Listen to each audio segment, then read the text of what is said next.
Bonjour et bienvenue dans cette courte vidéo dans laquelle on va passer en revue les événements qui vont avoir lieu cette semaine sur les marchés financiers américains et auxquels il faudra faire plus particulièrement attention, sachant que c'est une semaine véritablement très chargée.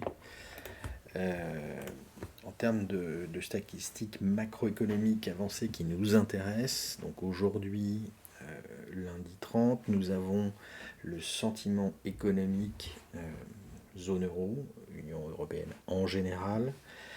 Nous allons avoir l'index manufacturier de la fête de Dallas. Les ESI sont sortis il y a quelques minutes, donc je peux vous en parler. Bon, il n'y a pas de surprise particulière, les chiffres ne sont pas bons, ils sont simplement un peu moins mauvais qu'ils ne l'ont été dans les derniers mois, mais ils pointent toujours vers un ralentissement assez significatif. Donc ils sont moins mauvais sur l'inflation, ils sont moins mauvais sur l'activité, mais ils restent pas très brillants. Okay, c'est pas ça qui va changer quoi que ce soit. Cet après-midi, donc, l'indice industriel de la fête de Dallas. Demain, mardi, nous allons avoir les PMI Chicago, PMI de la fête de Chicago, le Chicago Board, pardon. Les services, l'enquête sur les services dans le Texas. Nous allons avoir mercredi les PMI Caixin industriels pour la Chine, les PMI de la zone euro, l'inflation de la zone euro, les PMI industriels américains, l'ISM, donc là encore données industrielles, et une décision de taux d'intérêt US. Donc mercredi, il va y avoir beaucoup de choses qui seront très intéressantes pour mettre à jour notre vision du monde et qui peuvent potentiellement créer de la volatilité à la hausse ou à la baisse. Jeudi, décision de taux BCE, cette fois, chômage américain. Et vendredi, PMI Caixin Service, cette fois pour la Chine, puis PMI Service et Composite, puis pour la zone euro, puis les PMI US pour les services et les PMI Composite. Enfin, le NMI, donc c'est-à-dire l'ISM Service pour les États-Unis. Vous voyez cette semaine quand même très chargée en termes purement macroéconomiques. Donc ça m'étonnerait qu'on reste sur les niveaux qu'on a aujourd'hui. Semaine également extrêmement chargée sur les résultats, puisqu'on entre dans le gros de la saison des résultats, ma saison préférée qui, coup de bol, a lieu 4 fois par an. Donc aujourd'hui lundi, nous avons NXP Semiconductors et Whirlpool. Demain, nous allons avoir Exxon, General Motors, UPS, Pfizer, Caterpillar, McDo, Amgen, AMD, Electronic Arts et UBS. Un bon gros paquet. Mercredi, AmerisourceBergen, Altria, Peloton, toujours très attendu, valeur très fortement shortée l'an dernier parce que les résultats sont exécrables. Meta, ça va être très attendu aussi. Est-ce que la baisse des abonnés continue? Est-ce que les mesures suffisent? On va voir. Jeudi, ConocoPhillips, Merck, Eli Lilly, Amazon, énorme attente là-dessus aussi. Apple, est-il utile de le préciser? Alphabet, sans commentaire. Starbucks, Ford et Qualcomm.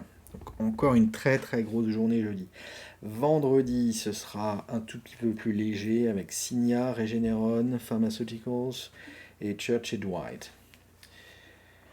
Donc une semaine, moi je vais faire plus particulièrement attention à des mastodontes comme Alphabet et Apple qu'à des Meta par exemple, qui de toute façon est relativement pénalisé actuellement. Donc mon portefeuille étant toujours long short, je ne suis sur aucune de ces valeurs, je le précise. Malgré tout, je sais que ça va avoir un impact. Je rappelle que sur le thème des résultats, là on parle des résultats du quatrième trimestre 2022, mais pour supporter les valorisations actuelles du SP500, il faudrait théoriquement, avec le PE actuel, que la hausse des résultats en 2023 effective soit de l'ordre de 4 à 5%. Donc, par définition, si les résultats du quatrième trimestre 2022 et du premier trimestre 2023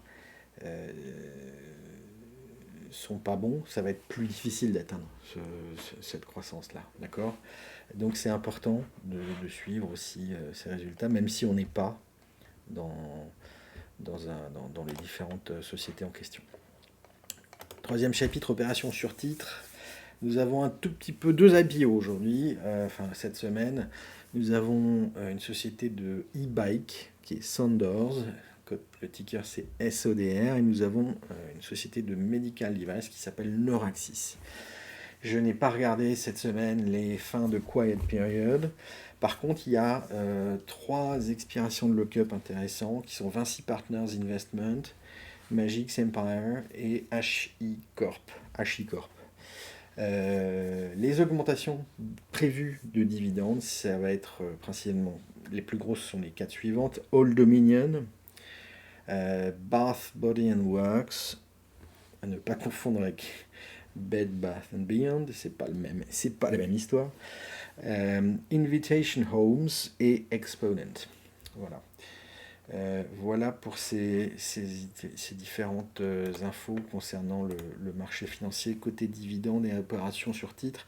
Les événements investisseurs et stratégies, ça va être le 30, Matinas Biopharma, le 1er février, Samsung, qui va notamment dévoiler sa ligne de produits 2023. Le 2 février, ça va être Arcos Dorados Holding, et le 3 février, Church & White. On en a déjà parlé.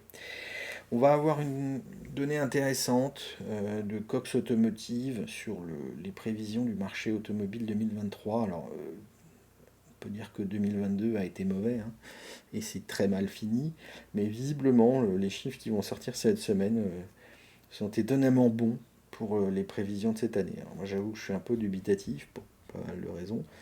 Je ne sais pas si c'est juste un rattrapage des carnets de commandes qui ont eu du mal à être livrés l'an dernier ou autre chose. Toujours est-il que ça aura un impact sur des entreprises comme BMW, General Motors, Tesla, et non pas Tesla, Stellantis et Toyota. Alors faites attention quand même, parce que Tesla, le ticker c'est TSLA, mais Stellantis c'est STLA, si vous le traitez sur le marché américain. Toyota TM. Et pour finir, vous allez avoir 2 petites conférences. La Sequoia Biotechnology Conference et le Lytham Partners Investor Select Conference. Là, je vais essayer de trouver les supports pour peut-être développer une prochaine fois sur le sujet pour mes étudiants. Bien, je vous rappelle que tout ce dont je vous parle là n'est pas un conseil. Mon activité, c'est la gestion de portefeuille pour mon compte propre, et c'est la formation à la gestion de portefeuille pour quelques-uns de mes élèves qui sont plutôt des professionnels. Donc tous les avis et opinions que je forme ne doivent en aucun cas être considérés comme des recommandations d'achat ou à la vente. Ce sont plutôt des exemples illustratifs du résultat de certaines étapes de mon processus que j'enseigne à mes étudiants. Donc vous êtes évidemment responsable de vos propres opérations, vous en assumez seul toutes les conséquences. Et par exemple, lorsque je traite une valeur ou un thème, moi je vous suggère de ne pas copier, hein, parce que copier les autres, ça n'a aucun intérêt. Premièrement, vous ne savez pas comment j'ai engendré mon idée de position. Donc vous ne saurez pas quoi en faire si vous la mettez en place. Vous ne savez pas quels sont les fondamentaux à suivre, vous ne savez pas quelle est ma prise de risque, vous ne savez pas quels sont mes objectifs et d'une façon générale les scénarios que je suis. Évidemment, copier n'est pas un processus répétable, donc ça n'a pas d'intérêt. Encore une fois, en plus de ça, si vous regardez la vidéo à un mauvais moment, il est très probable que ce soit absolument pas le bon timing. Pour finir, la plupart de mes positions font l'objet d'une couverture, puisque ma spécialité c'est la gestion long short. Donc si vous ne comprenez pas ce que c'est, abstenez-vous. Apprenez plutôt auprès des professionnels. J'ai le petit laïus habituel sur moi, qui suis un financier depuis un certain temps, passé par le capital risque, le capital développement et la gestion de fonds traditionnelle. Teens Invest, c'est le programme que je vous suggère de suivre si vous n'y connaissez rien. Pour ça, allez sur teens.io. Je vous remercie, à très bientôt pour un nouvel épisode. Au revoir.